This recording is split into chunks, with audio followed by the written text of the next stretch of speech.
The House will come to order.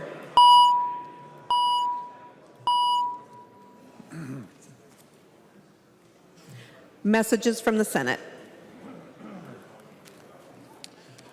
Message from the Senate, Madam Speaker. I hereby announce the passage by the Senate of the following House file herewith returned as amended by the Senate, in which amendments to concurrence of the House is respectfully requested. House File Number 281, an act relating to the open meeting law. The message is signed Cal R. Ludeman, Secretary of the Senate. Koegel moves that the House concur in the Senate amendments to House File Number 281 and that the bill be repassed as amended by the Senate.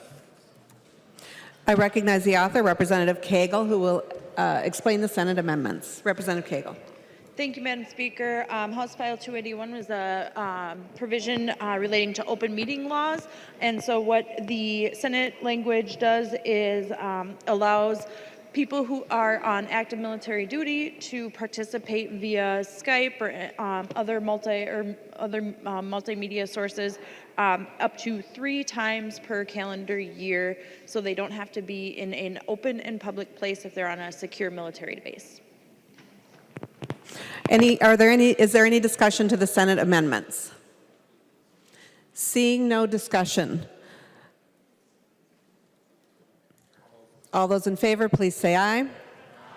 Those opposed, nay. The motion prevails. The clerk will give the bill its third reading, as amended by the Senate. Third reading, House File Number 281, as amended by the Senate. Third reading, as amended by the Senate. Any further discussion? Seeing no further discussion, the clerk will take the roll on the bill as amended.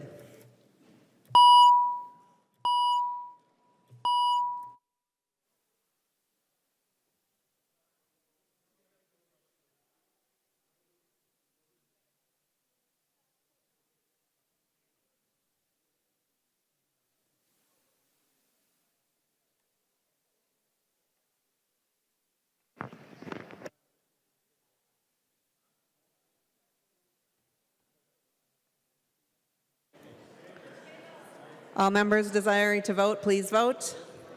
The clerk will close the roll.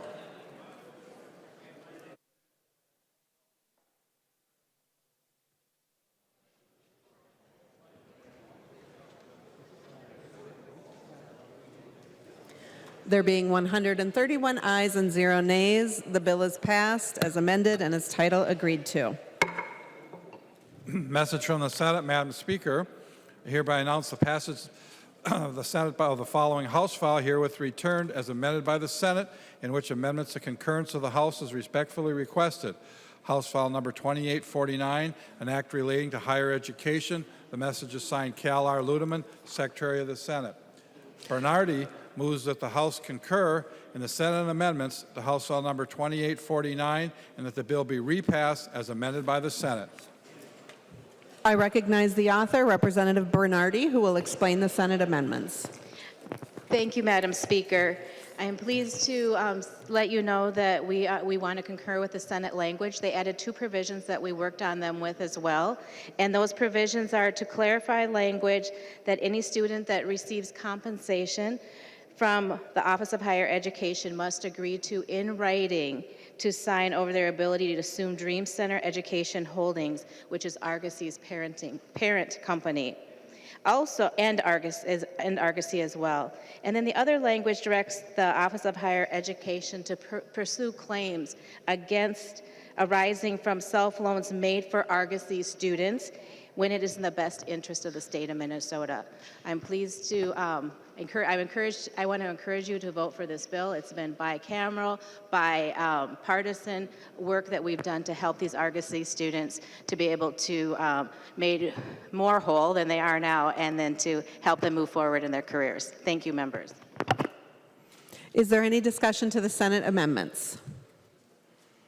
Seeing no discussion, all those in favor, please say aye. Aye. Those opposed, nay. The motion prevails. The clerk will give the bill its third reading. Third reading, House File Number 2849, as amended by the Senate. Any further discussion? Seeing no further discussion, the clerk will take the roll on the bill as amended.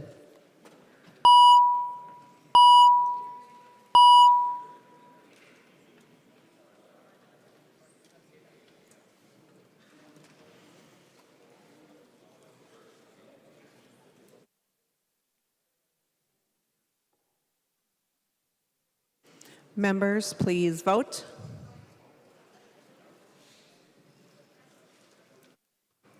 The clerk will close the roll.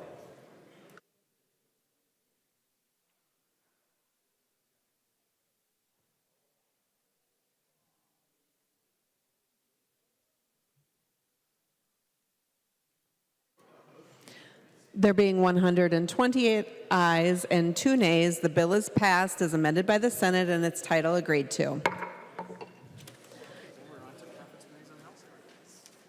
Conference Committee reports on House files. Conference Committee report on House File number 1733, an act relating to agriculture. The report is addressed to the Honorable Melissa Hortman, Speaker of the House, and the Honorable Jeremy R. Miller, President of the Senate. We, the undersigned conferees for House File number 1733, report that we have agreed upon the items in dispute and recommend as follows. The Conference Committee report is signed by all 3 conferees on behalf of the House and all 3 conferees on the part of the Senate. Poppe moves that the report of the Conference Committee on House File number 1733 be adopted and that the bill be repassed as amended by the Conference Committee. I recognize the author, Representative Poppe, who will explain the report. Thank you, Madam Speaker and members. This is House File 1733, the Omnibus Ag Policy Bill. I'd first like to thank our House members, Representative Samantha Vang and Representative Paul Anderson, who served on the Conference Committee. We were met with the Senate, the Senator Weber, Senator Goggins, Senator Herr. We had good nonpartisan and partisan staff. We appreciate the members of the public and others who came forward to talk about different provisions in the bill. This bill was a lot from last year's Omnibus Ag Policy Bill, so we had a lot of same and similar provisions. Of those 16 provisions were the same or similar, and we adopted 14 of them. 2 of them were transferred to the Ag Finance Bill. Of the 10 different provisions, 4 were transferred to the Ag Finance Bill. 4 provisions of the House were accepted by the Senate, and those included the Organic Advisory Task Force extension, a 5-year extension. That was Representative Lippert's bill. We had RFA beginning farmer loan and tax credit education requirements modified. That came from the Department of Ag. We have the RFA methane digester loan program modified, and that was language that Representative Anderson had from the House, and the Senate accepted those that language.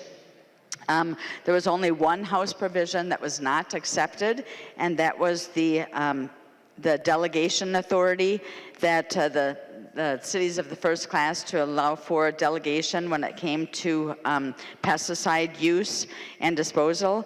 There was strong advocacy by the House. Representative Vang gave a strong support of that and sought to have that included, but we did not meet with the same number in the Senate. So it was there was one person on the Senate side, Senator Herr, that supported it, but the 2 other gentlemen on the committee did not support it, so that did not come through.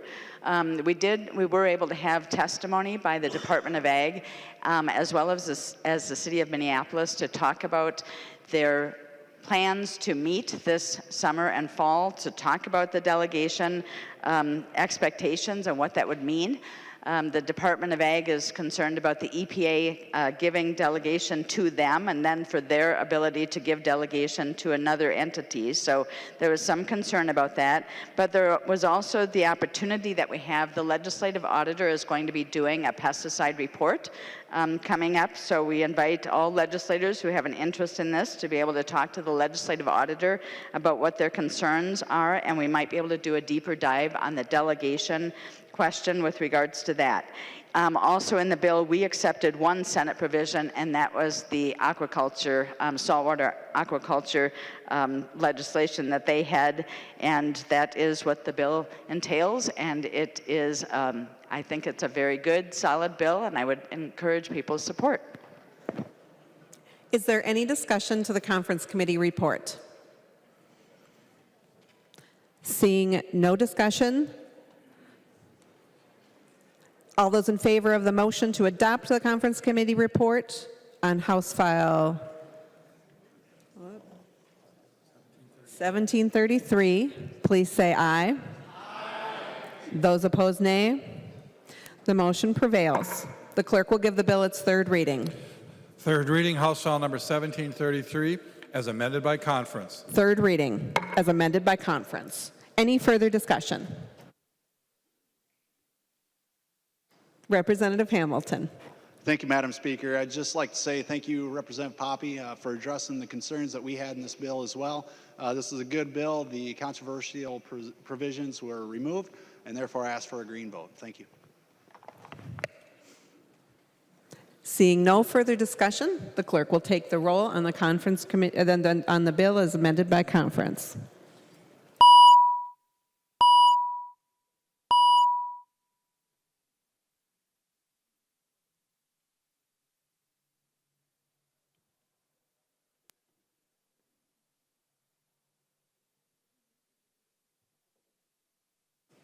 The clerk will close the roll.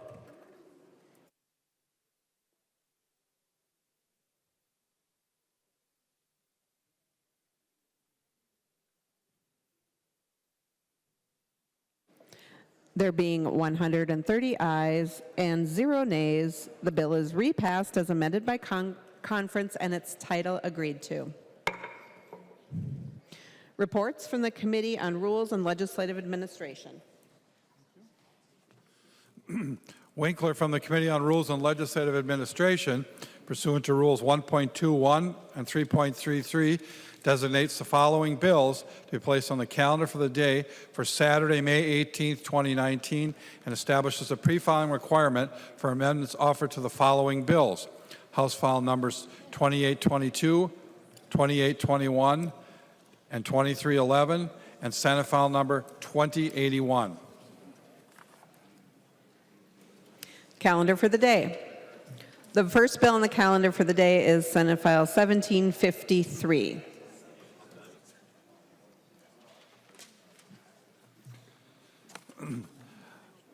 Senate File Number 1753, number 1 on the calendar for the day, an act relating to public safety, the second engrossment.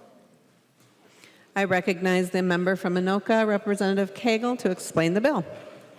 Thank you, Madam Speaker and members. Senate File 1753 is legislation to improve work zone safety, modeled after the school bus arm law for construction flaggers that control traffic through work zones and are on the front line of protection for our construction workers.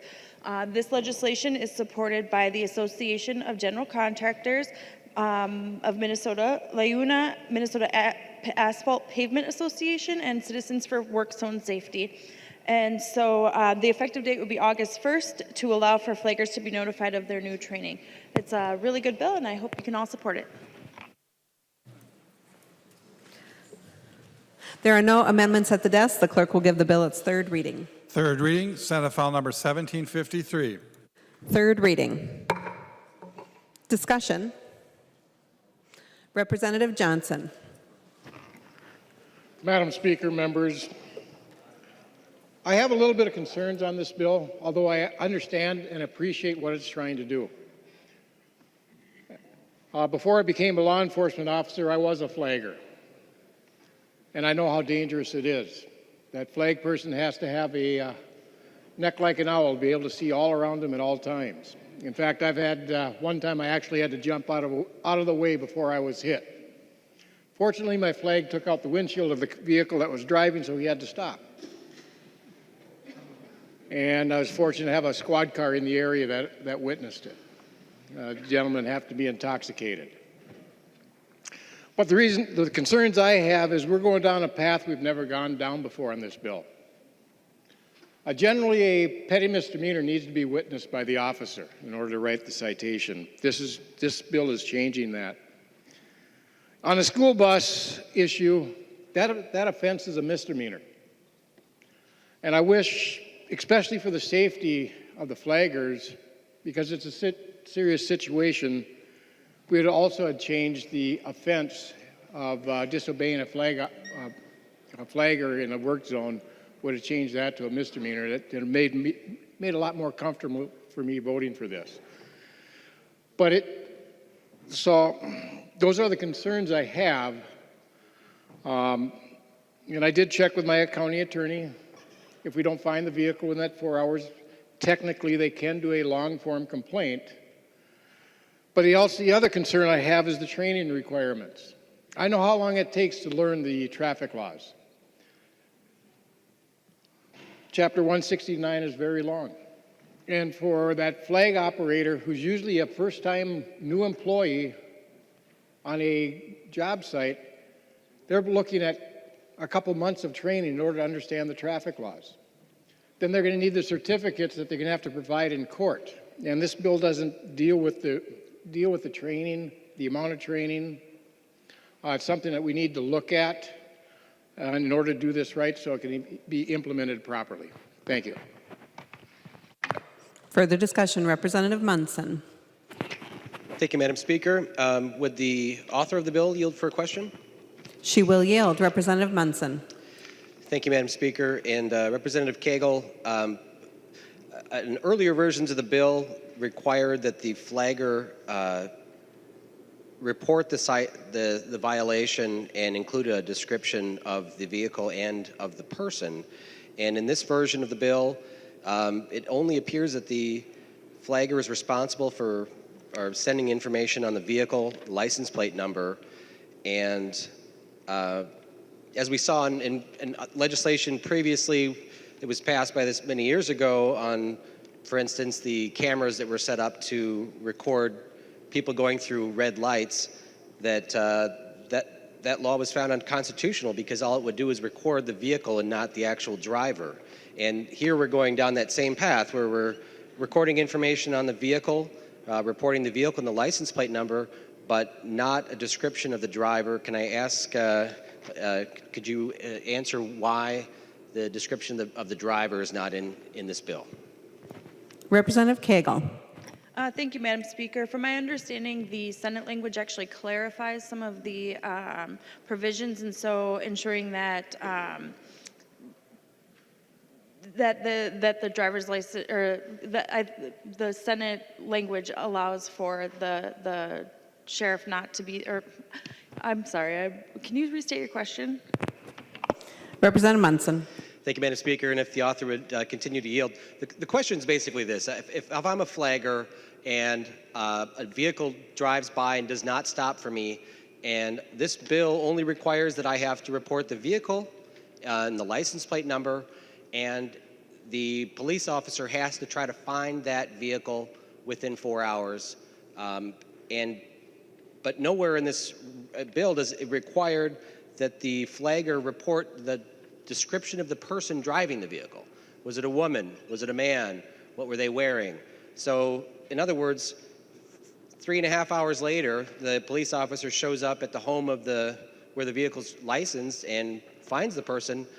How do they hand a ticket to that person without knowing that that person is the one that was driving the vehicle? So my question is, why was the language in this bill, why does it not require that the flagger report a description of the driver of the vehicle?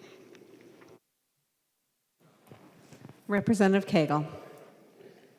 I believe it's because it's the car, not the driver, and so it's the car description that they're asking for. Representative Munson. Thank you, Madam Speaker. I mean, this is where my concern is. I think as the previous Minnesota law that set up cameras in intersections that record the vehicles that were violating, it was determined unconstitutional to send a ticket to the owner of the vehicle because the vehicle was recorded in a crime. So I feel like we're going down a dangerous path here by following that same type of legislation.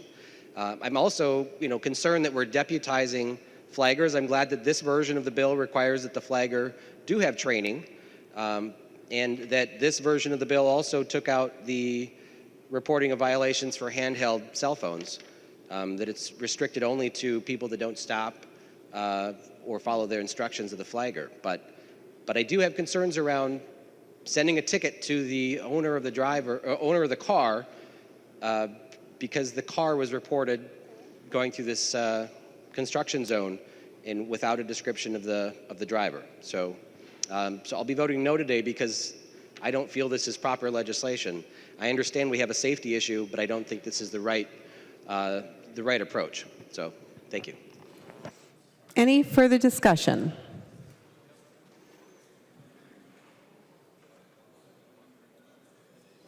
Representative Quam. Thank you, Madam Speaker and members. And frankly, I think this bill needs further work. I think there's some flaws. But because the concerns brought up about previous court precedents would prevent some of the misidentification, it'd be harder to prosecute since you don't have any identification of the driver. This is a very, low occurrence, but a high risk of injury. And I think that we will have to fix this bill, but I think it's appropriate that we give attention to this issue. So what weighs between green and red for me is the fact that previous court precedent should protect someone that was innocent, wasn't driving the vehicle. So there's less risk of that damage. And so I will be voting green, but with high concerns on the verbiage. Any further discussion? Representative Heinrich. Thank you, Madam Speaker. Will Representative Koegel yield to a question? She will yield. Representative Heinrich. Thank you, Madam Speaker. Representative, can you lay out for us what you would envision the process to look like when a flagger does witness somebody not obeying the flagger or the work signs that are at that site? What mode would they use to take down that information? If you could kind of let us know about that. Thank you. Representative Koegel. Thank you, Madam Speaker and Representative Heinrich. From my understanding, a lot of these flaggers work in teams, and so if somebody were to disobey their orders, they can radio to the person on the other end of the work site and ask them to be prepared to, take down the license plate, the vehicle description. And to further clarify, too, law enforcement would need to investigate and ask questions as they would for any other citation of petty misdemeanors, so it's not automatic enforcement. This bill just gives law enforcement discretion on whether or not to issue the citation. Representative Heinrich. Any further discussion? I recognize the author of the bill, Representative Koegel. Thank you, Madam Speaker. Members, thank you, and I urge a green vote. Seeing no further discussion, the clerk will take the roll on the bill.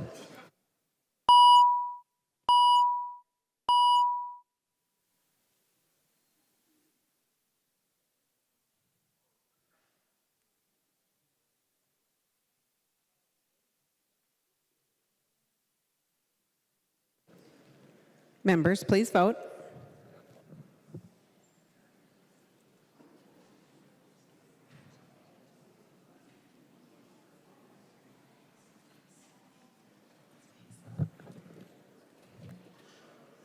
The clerk will close the roll.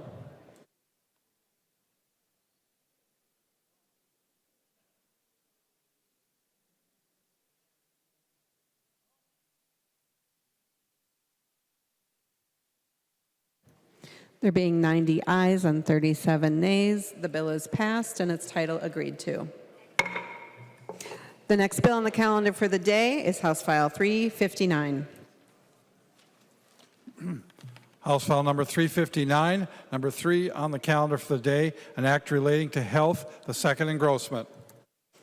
I recognize the author of the bill, Representative Becker-Finn, who will explain the bill. Thank you, Madam Chair. So House File 359 deals with flame-retardant chemicals and their effects on our firefighters and children. And I want to start, probably will not surprise you, Article 1, Section 1 of our Minnesota State Constitution. The object of government. Government is instituted for the security, benefit, and protection of the people. And when I think about that section of our Constitution, I think there's no purer form of public service than the work that our firefighters do. Whether it's actually a fire, a heart attack, car accidents, these are the folks who are the first ones there on scene, the ones really dealing with the effects of both the trauma and the physical effects of being exposed to the chemicals that are really in all of our homes. They're unnecessary toxic flame retardant chemicals in a lot of products in our lives. So this bill is supported by the Minnesota Professional Firefighters, the Volunteer Firefighters Association, and the Fire Chiefs Association. We've been working all session with all the stakeholders involved and direct conversations with the firefighters who this impacts. And so this is compromise language that we've worked out. There's agreement on all sides to move forward on this. And so again, it's toxic flame retardant chemicals that are in a lot of things and really unnecessarily. And so what we're trying to do here is limit those chemicals so that we're limiting the exposure of firefighters so they don't see the negative health impacts of that. This bill will protect firefighters and children from exposure to those chemicals and will have long-term impacts for the health of our communities. Please vote green to protect our firefighters and kids. There are no amendments at the desk. The clerk will give the bill its third reading. Third reading, House File Number 359. Third reading. Discussion. Representative Kresha. Thank you, Madam Speaker and members. And I just rise and thank the body for bringing this bill forward. I had the honor of working alongside of former Representative Howe as a firefighter himself, who's carried the water on this for a long time, and to see that work come to fruition and to see it come with the agreements and to acknowledge the firefighters up there and all the work they do. This is a good bill. It's great when we have agreement, and it's great when we can get work that's been across party lines all the way through. So thank you, members. Further discussion. Representative O'Driscoll. Madam Speaker, thank you, and members. I'm going to ping off of what Representative Kresha said. We have a very unique situation. Representative Howe, when he was Representative Howe, championed this issue for a number of years. And I remember being in the Speaker's rostrum in 2015 when repeatedly this issue was asked to be brought up as an urgency to deal with these kinds of hazardous chemicals that firefighters find themselves involved with. And I am very pleased at the work that Representative Howe did in this chamber to bring this forward, to work on this. Interestingly enough, there was a vacancy in the Senate, and he is now Senator Howe, and he has carried the other half of this bill in the other chamber. So I don't know if that's something that has been done in the past, where someone has worked this hard on it in one chamber, switched chambers, and been able to bring the bill together to make that happen. And I also have a number of friends who are in firefighting, including my brother, who is a battalion chief in Tampa, Florida, well, actually in Hillsborough County, which is the county that surrounds Tampa. And he and I talk quite regularly because of our family's long service to the people, not only in the state of Minnesota, the state of Florida, and other places. But one of the things that he does remind me from time to time is that some of the firefighters that he supervises end up getting cancer. And it is as a result of some of the hazardous situations that they find themselves in. And those stories don't always end well. So members confidently support the bill that is before us. Thank you. Representative Tice. Thank you, Madam Speaker. I also had the opportunity to work with Representative, now Senator Howe, on this bill. And the one thing that really sold me on the bill and why it was so important was a video that he shared. And I think it was taped out in California. But some of the statistics were just astounding on the incidences of cancer. But being a female, what really got me is the amount of female firefighters who were all of a sudden finding they had breast cancer. And I know female firefighters are relatively new to the field. It was really, really unsettling to hear the percentages that were happening. And when I heard that, it's like I was totally on board. We really need to make sure that these folks are protected in every single way, and that includes making sure that the fumes, the smoke, the things that they're having to deal with when something's burning doesn't kill them in the long run as well. Thank you. Any further discussion? Representative Albright. Thank you, Madam Speaker and members. I have a personal story and a personal interest in this. My son-in-law is a firefighter, and we've had a couple of conversations about this relevant to when then Representative Howe carried the bill. And one of the things that made those conversations even more poignant is that he's a paramedic. And so he, in some cases, was either fighting the fire or training for the fire, in particular up at Camp Ripley, where they use these chemicals, or in an EMS perspective, having to go in after the fire is out and deal with some of the foaming agents and whatnot that are present at that time. You know, this is a bill that and an issue that has long plagued the firefighters, but yet they continue to do their job and they do it well. So I'd like to thank the firefighters in the audience in our gallery this morning for their courage and for their willing to brave the elements and continue their job even in the face of great danger. So thank you for that. Members, this is a bill that should go with an all-green vote. I'd like to thank Senator Howe now for continuing his work on the Senate side while he pushed it through on the House side for many years without conclusion. This is a good bill, good piece of legislation. Members, we should vote green. Further discussion to the bill. Representative Yoakim.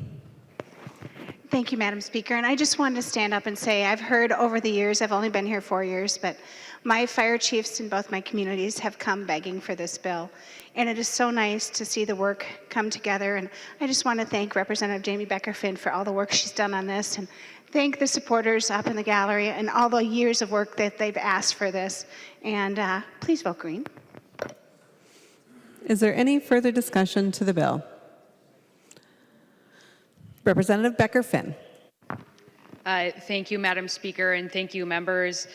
One thing I did want to mention is shortly after I was elected, I was invited by local firefighters to participate in a Fire Ops 101 training for non-firefighters, and it remains one of those things that has been one of the most powerful experiences I've been able to have as a legislator. And if you have not had an opportunity to do that, I know that a lot of our body is new members. I encourage folks to do that.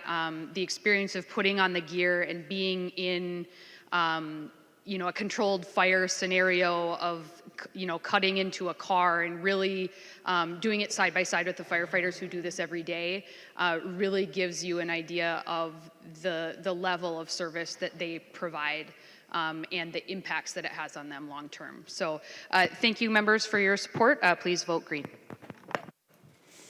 Any further discussion to the bill? Seeing no further discussion, the clerk will take the roll on the bill.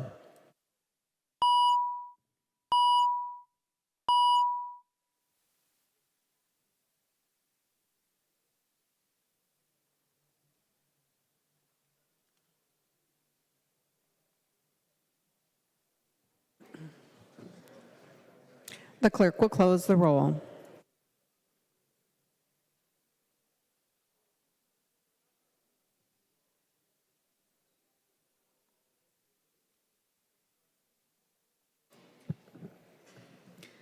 There being 125 ayes and 5 nays, the bill is passed and its title agreed to.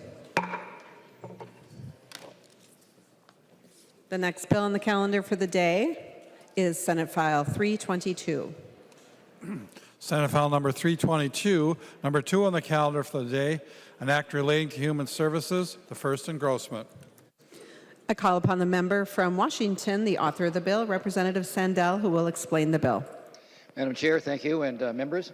House File 1221 and Senate File 322, authored by Senator Rutke, represent a request from Supportive Living Solutions, a social service provider, offering homes in Hennepin County for vulnerable adults for a medical assistant waiver from the Department of Human Services, allowing SLS to provide services for up to 3 additional facilities in Hennepin County. Supportive Living Solutions presently offers homes for 66 individuals near the Minneapolis Institute of Art. And I've spent time in each building.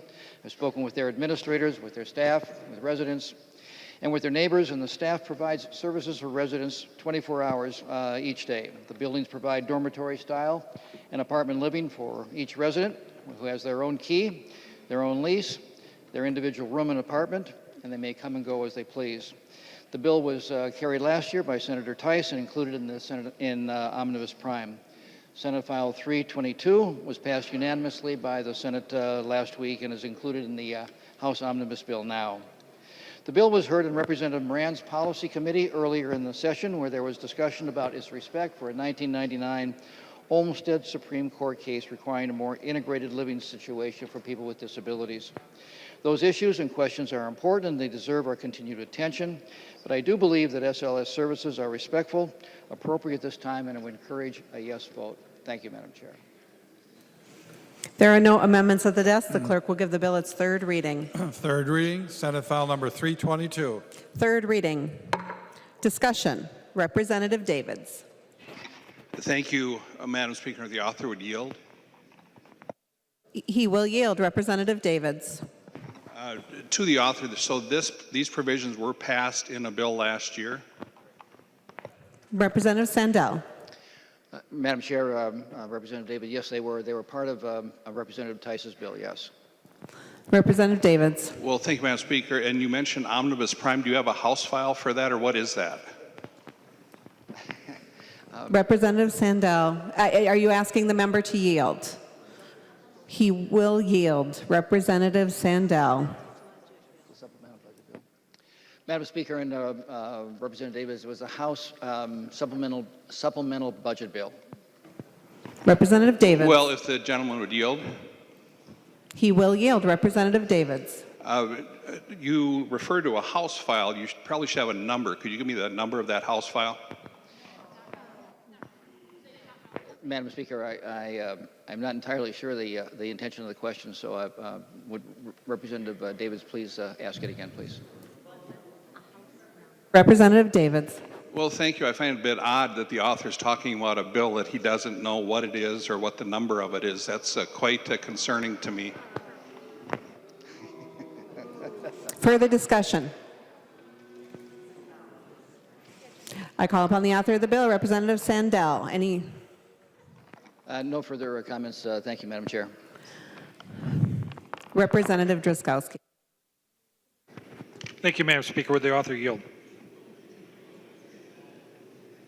He will yield. Representative Drazkowski. Thank you, Madam Speaker. Representative Sandell, can you tell us, so we are actually enacting into law with this bill a direction to the Commissioner of Human Services to allow a specific type of housing development? Why do we have to have a bill to direct the agency in their endeavors to follow our laws? I'm kind of confused here. Can you help us out? Representative Sandell. Madam Chair, thank you. Representative, I'll do my best. As I understand it, the circumstance under which Supportive Living Solutions is presently operating allows the organization to house all 66 people in 3 residences, which is a variance on what the Department of Human Services would otherwise allow. SLS is thinking of improving the situations and adding 3 or using 3 new buildings or 3 different buildings to provide improved facilities for each of its residents. And in order to do that, as I understand, they have to ask for this waiver, and it involves us making taking on the legislation. Representative Drazkowski. Thank you, Madam Speaker. Would he continue to yield? Sure. He will continue to yield. Representative Drazkowski. Thank you, Madam Speaker. Thank you, Representative Sandell. So I'm still confused. Why are we creating a law potentially here that is directing the Department of Human Services on how to do their job?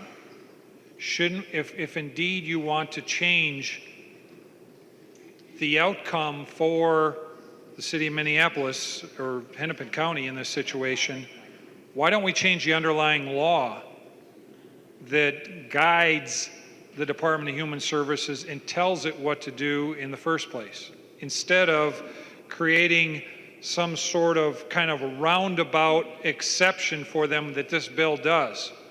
There's a kind of a fundamental issue here. If indeed the department isn't following the law, maybe you need to bring clarification to that law, but you're creating like an exception for one situation here because as author of the bill, it appears to you that they're not doing what seems to be in law or carrying out the law the way that you as a legislator would like them to do. So I'm struggling with the approach more than the content of the bill. Madam Speaker. Are you asking him to yield? Was there a question? Representative Sandell. Madam Chair and Representative, I'll do the best I can with this. One is I think that we're asking an exemption to standing state law, the first thing. Second of all, we're asking that SLS be able to continue the high quality of social services in different buildings according to the legislation and regulations from the Department of Health, Human Services that's presently available. Representative Driscoski. Thank you, Madam Speaker. Thank you, Representative Sandell. I still, reading the first paragraph of the bill, struggle with the first paragraph of that section in the bill. I think we as a legislature need to tell our government how we want it to operate instead of finding one example of their implementation of our laws that they're doing wrong and coming around and saying, well, we want you to do this one this way. We need to direct them fundamentally better if they're not following the law the way that they should. I'll read the bill further and talk with you offline, but thank you for your discussion. Further discussion, Representative Davids. Well, thank you very much, Madam Speaker. And I did a little research, and the bill that the gentleman, the author of this bill, was referring to was Senate File 3656. And I did a little more research, and it's amazing to me how many bills from that side of the aisle are coming forward from this awful bill of last year. And to call it Omnibus Prime is a bit odd when our Health and Human Services bill blew past the size of this very quickly, one bill. And also, Madam Speaker, to get booed on the House floor, I think is quite inappropriate and quite unseemly. The member from Stearns, Representative Tice. Thank you, Madam Speaker. I just want to clarify a little bit. I think what the department was struggling with was a gray area in which we're transferring the ability to have the home. It's a great upgrade for them, but truly the department was uncomfortable without some type of legislative action to say, yes, this is what the law is saying, and yes, we will transfer that waiver so that the company can go and redo new living facilities and upgrade them at the same time. Thank you. Any further discussion to the bill? Any further discussion to the bill? Representative Sandell.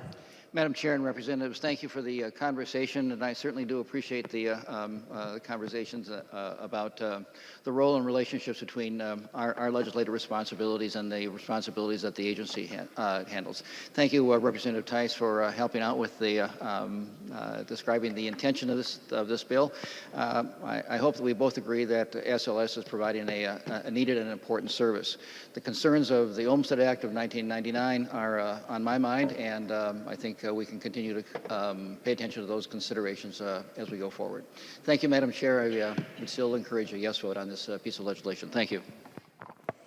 Seeing no further discussion, the clerk will take the roll on the bill.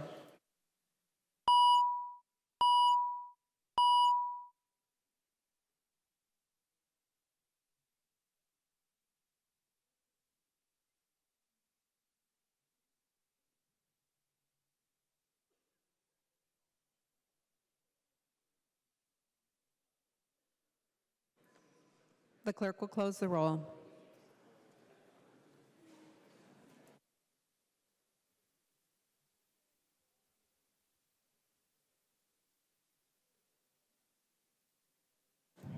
There being 129 ayes and 2 nays, the bill is passed and its title agreed to. The next bill on the calendar for the day is Senate File 1618. Senate File number 1618, number 4 on the calendar for the day, an act relating to transportation. I call upon the author of the bill, the member from Carver, Representative Nash. Thank you, Madam Speaker. Members, this is a bill that none of us ever wants to carry.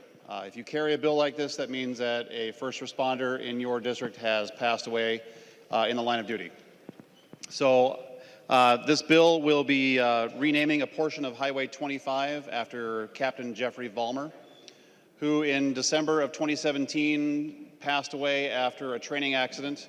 And it was a very traumatic impact on the community of Mayer, the fire department. Jeff leaves behind family, his wife Emily, their daughters Annika and Kennedy, his mom and dad Art and Arlene, sister Jacqueline, and his brother-in-law Mike. Members, I went to church with the Vollmer family, and I will tell you that I think almost all of Carver County turned out, and members from across the state, to mourn the loss of Captain Vollmer. I want to thank Representative Hornstein for being my co-author. I appreciate that very much. I want to thank the majority for calendaring this bill. This is going to go a long way to send a message to the people who drive up and down Highway 25 that we as a legislature and we as a state value the job that these firefighters do, because when we run from danger, they run towards it. Members, in the gallery, we have Jeff's dad, his brother-in-law, members of the volunteer fire department, and members of the Mayer community and the Mayor and the City Hall. Members, if we could take a brief moment to recognize them, Madam Speaker, I would certainly appreciate that.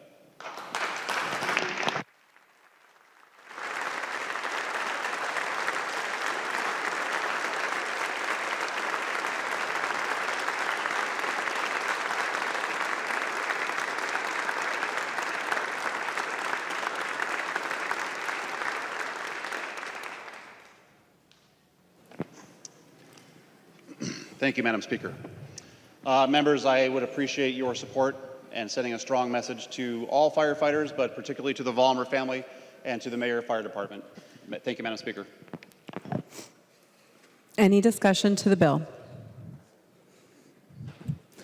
Seeing no discussion, sorry. The clerk will give the bill its third reading. Third reading, Senate File number 1618. Third reading. Discussion.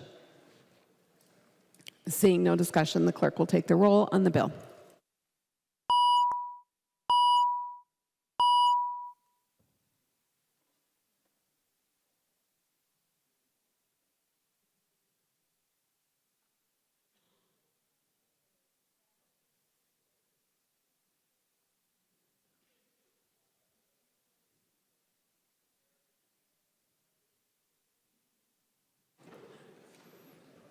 The clerk will close the roll.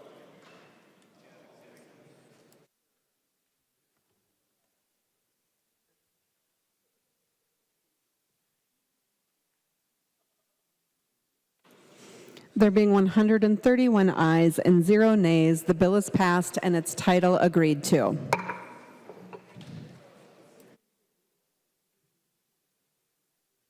Motions and resolutions. There are copies of the non-controversial motions on your desks and online. If there is no objection, we will take action on those motions first. Hearing no objection, so ordered.